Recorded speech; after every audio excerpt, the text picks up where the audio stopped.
BCNC가 이 퓨런티어보다도 훨씬 더 높은 점수가 나왔다. 세 종목 같은 경우에는 따상에 성공을 했습니다. 과연 청약한다면 몇 주나 받을 수 있을지.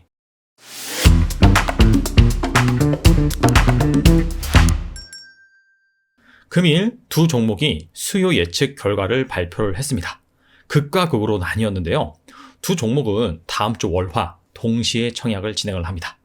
자, 그래서 둘 중에 과연 투자자들은 어떤 종목에 청약을 하는 것이 좋은지, 자, 둘 중에 따상 가능성이 높은 기업은 무엇인지, 청약한다면 과연 몇 주나 받을 수 있을지, 그 부분에 대해서 알아보도록 하겠습니다.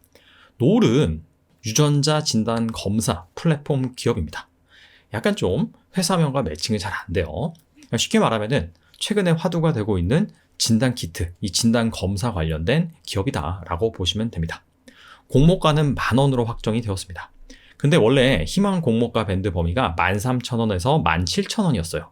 즉 공모가 밴드 범위 하단을 하회하는 그런 수준으로 확정이 되었다. 자, 그만큼 수혜측 결과가 저조했다라는 것을 알 수가 있죠. 자, BCNC 같은 경우에는 반도체 제조 공정에 들어가는 소재, 쿼츠와 실리콘을 만드는 기업입니다. 공모가는 13,000원으로 확정이 되었고요. 근데 원래 공모가 희망 밴드 범위가 9,000원에서 11,500원이었습니다. 즉 밴드 범위 상단을 뛰어넘는 그런 수준으로 확정이 되었다. 자, 그만큼 이 기업은 수혜측 결과가 좋았다라는 것을 알 수가 있죠. 노을 같은 경우에는 한국투자증권, 삼성증권에서 청약을 진행을 하고요. BCNC 같은 경우에는 NH투자증권에서 청약을 진행을 합니다. 자, 그렇다면 바로 이 기관 투자자들의 수혜측 결과가 어땠는지 그 부분 먼저 짚고 넘어가겠습니다. 먼저 노을 같은 경우에는요, 수혜측 비율이 31.5대 1이 나왔습니다. 그래서 2020년 5월부터 현재까지 공모로 진행한 공모주와 비교를 해보면 97%예요. 즉 100등 중에서 97등이다. 상당히 저조했다. 유통 가능 물량 비율은 32.9%입니다. 그래서 이거는 중간 정도 한다. 공모가 상단 초과제출 비율 같은 경우에는 6.7%예요. 상당히 낮죠. 그래서 백분율 관점에서는 94% 정도. 의무 보유 확약 비율이 빵입니다. 빵. 기관 투자자 중에서 아무도 이 주식을 일정 기간 동안 갖고 있지 않겠다라고 선언을 했습니다. 자, 그만큼 상장하고 나서 공모가를 상회할 가능성이 낮다라고 생각을 한 것 같아요. 자, 이번엔 BCNC 볼게요. 수혜측 비율이 1831대 1이 나왔습니다. 상위 5% 미만. 유통 가능 물량 비율도 21.2%로 상위 20%. 공모가 상단 초과제출 비율도 상당히 높게 나왔죠. 97%입니다. 그래서 백분율 관점에서 7%, 의무 보유 확약 비율 같은 경우에는 22.8%, 상위 42.1%입니다. 시가총액이 그렇게 크지 않은 종목이기 때문에 일반적으로 의무 보유 확약 비율이 그렇게 높게 나올 가능성은 낮죠. 자, 그래서 이러한 4가지 공모 지표를 가지고 공모 지표, 정업 점수, 백분율 관점에서 살펴보면 노을 같은 경우에는 100등 중에서 96등이에요. 하위권이다. 그리고 BCNC 같은 경우에는 100등 중에서 한 8등 정도. 상당히 상위권에 위치해 있다. 자, 이번엔 100점 만점으로 점수로 환산을 해서 살펴보면 BCNC 같은 경우에 83점입니다. 노을은 12점. 상당히 좀 차이가 많이 난다라는 것을 알 수가 있고요. 최근에 되게 핫한 공모주였던 퓨런티어 같은 경우에는 100점 만점에 70점입니다. 근데 BCNC가 이 퓨런티어보다도 훨씬 더 높은 점수가 나왔다라는 부분이 핵심인 것 같아요. 자, 참고로 노을 같은 경우에는 왜 이렇게 낮게 나왔냐? 아시다시피 코로나가 발생한 이후에 이 진단기기 업종들이 코로나 수혜주 이런 걸로 인식이 되다 보니까 그냥 코로나 진단 키트를 만드는 기업들 이런 식으로 간주가 되어버렸습니다. 자, 그런데 아시다시피 이제 위드 코로나 시행이 되고 물론 지금은 우리나라뿐만 아니라 해외 각국들이 검사를 많이 하긴 하지만 위드 코로나로 점점 가면 갈수록 그다지 이 진단에 대한 중요도는 낮아질 수가 있습니다. 자, 그런 차원에서 밸류에이션을 많이 안 줍니다. 자, 근데 BCNC 같은 경우에 상당히 좀 높게 나왔잖아요. 단순히 반도체 소재를 만드는데 왜 이렇게 높게 나왔는지 일단 이 BCNC의 펀더멘탈, 사업 모델, 이 기업이 어떤 기업인지 좀 구체적으로 살펴볼 필요가 있을 것 같아요. 자, 먼저 BCNC의 매출처입니다. 자, 대표적으로 이 두 고객사의 납품 비중이 크다라고 볼 수가 있습니다.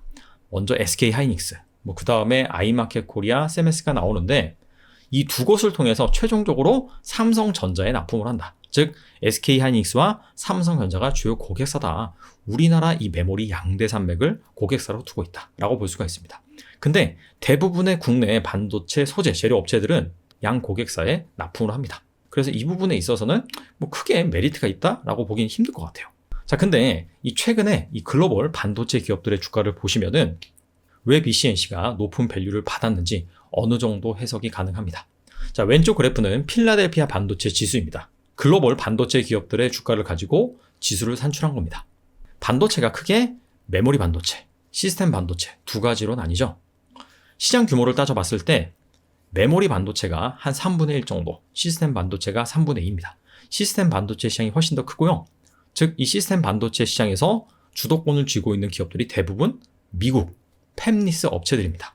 자, 그래서 이 필라델피아 반도체 지수를 보시면 주로 뭐 미국의 엔비디아라든지 뭐 인텔, 퀄컴, AMD 자, 그런 기업들로 구성이 되어 있는데 최근에 주가가 그다지 좋지 못합니다.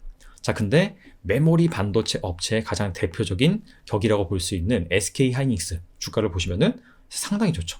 시장이 최근에 안 좋음에도 불구하고 이런 거와 상관없이 상당히 좋습니다.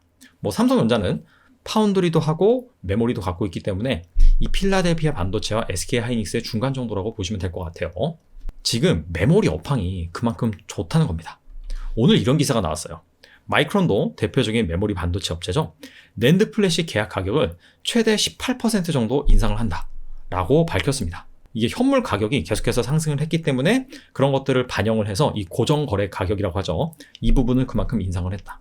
그래서 지금 메모리 업체 쪽으로 투자자들의 바이콜이 이어지고 있다라고 보시면 돼요. 자, 이번에 BCNC 개별 기업 관점에서 엣지 있는 부분을 살펴본다면 자, 두 가지 신사업이 있어요. 첫 번째가 합성 퍼츠입니다. 이게 원래는 해외 수입에 의존하고 있었는데 이 부분을 현재 국산화를 했고 이거를 생산하는 공장이 작년 12월 중순에 완공이 되었고 올해 상반기에 시험 가동을 거쳐서 하반기부터는 본격적으로 양산에 들어간다. 즉 매출로 반영이 된다. 자, 그런 얘기입니다. 그래서 기존의 이 천연 쿼츠 소재와 성능을 비교해보면 수명도 높고요. 그 다음에 내플라즈마성 이런 부분에 있어서도 강점을 가지고 있습니다. 자, 그 다음에 CD9이라고 있는데 기존의 SiC, 실리콘 카바나이드거든요. 이 소재의 포커스 링을 대체하고자 개발한 그런 신제품이 자체적으로 BCNC가 CD9이라고 브랜드를 지었습니다. 그래서 이 부분 역시 고객사 3주기 테스트를 진행하고 있으며 올해 본격적으로 양산을 개시할 예정입니다. 뭐 당연히 기존의 그런 Si링, 뭐 실리콘 카바나이드 링 이거에 비해서 성능이 좋다라고 볼 수가 있겠죠. 근데 이런 부분들이 아직은 기대감이긴 하지만 이 기관 투자자를 대상으로 뭔가 수요 예측을 진행할 때 상당히 좀 가시성이 있고 밸류가 있구나 이런 식으로 인식이 된 것 같아요. 자, 이번에 공모가 산정 방식 간단하게 살펴보면 자, 유사 기업으로 하나 머트리얼즈, 뭐 TCK, 하나 마이크론, DNF 등을 들었습니다. 뭐 이런 기업들이 대표적으로 반도체 소재, 뭐 후공정 패키지 이런 것들을 담당하는 업체고요. 평균 PR이 25배예요. 그래서 이 PR에다가 최근 3분기 연안산순이익을 반영을 해서 할인율을 38%에서 20% 정도 적용을 해서 희망 공모가인 밴드를 결정을 했는데 자, 확정된 공모가 같은 경우에는 이 밴드 범위 상단을 넘어서는 자, 그런 수준으로 결정이 되었죠. 자, 그래서 앞서 말씀드린 그러한 신사업 이런 부분에 있어서 메리트가 있다. 그렇게 판단을 했다라고 볼 수가 있습니다.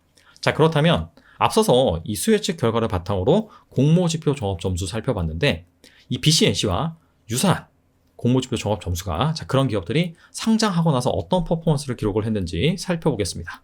오로스 테크놀로지부터 YM텍까지 BCNC와 공모지표 종합 점수가 유사한 기업들입니다.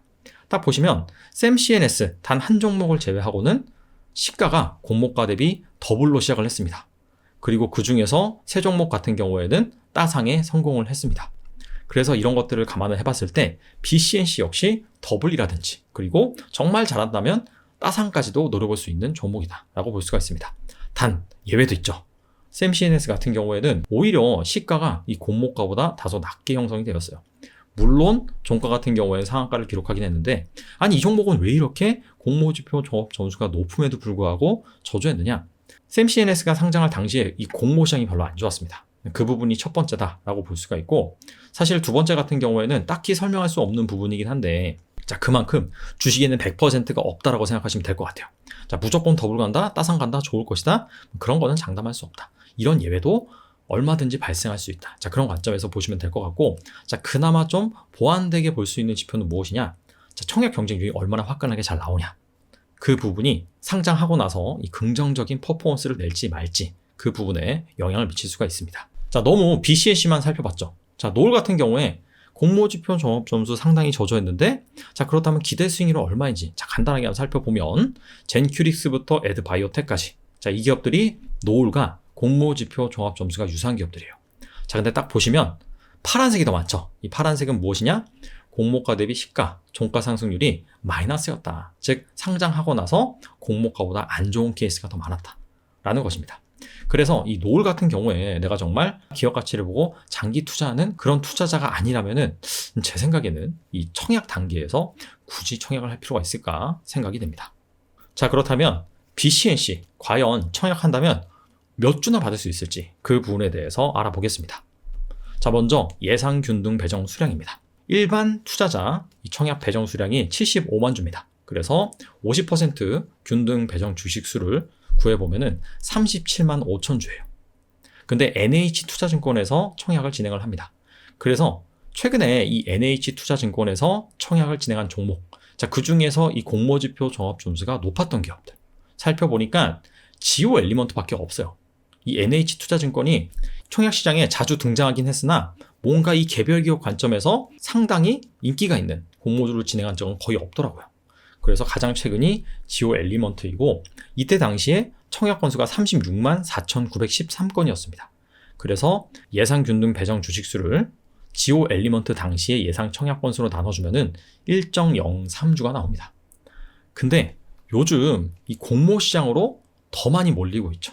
상장 시장이 별로 안 좋기 때문에 신규 유저들도 많이 생겼고요. 그래서 제 생각에는 최소 수량 청약을 해서 한 주를 받기보다는 아마 0점 몇 주로 돼서 추첨을 통해서 받을 수 있지 않을까 생각을 합니다.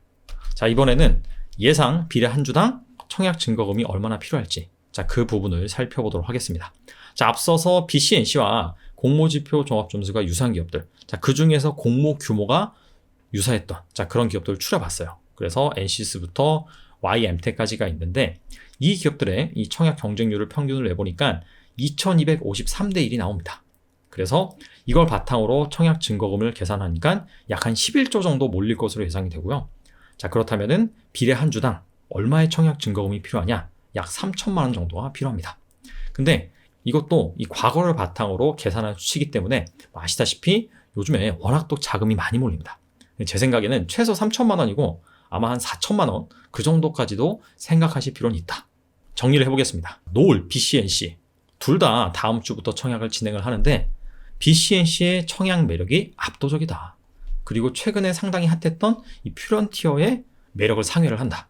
이 수혜책 결과로 판단을 해본다는 말이죠. 그 이유가 기관 투자자 같은 경우에는 BCNC의 신사업을 좀 긍정적으로 평가하는 것 같아요.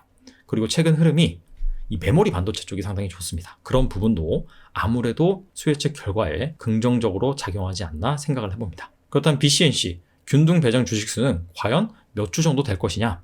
지오 엘리먼트 사례를 대입했을 때 1.03주가 나오는데 아마 그거보다 더 많이 몰릴 것으로 예상이 됩니다. 그래서 추첨 한 주를 받지 않을까 생각을 하고요. 비례 한 주당 청약 증거금 같은 경우에는 최소 3천만 원, 아마 한 4천만 원 그때까지도 봐야 할 것 같습니다. 자, 아무쪼록 이 정보를 잘 활용을 하셔서 청약 잘하시고 다들 한 주라도 받아가셨으면 좋겠네요. 감사합니다.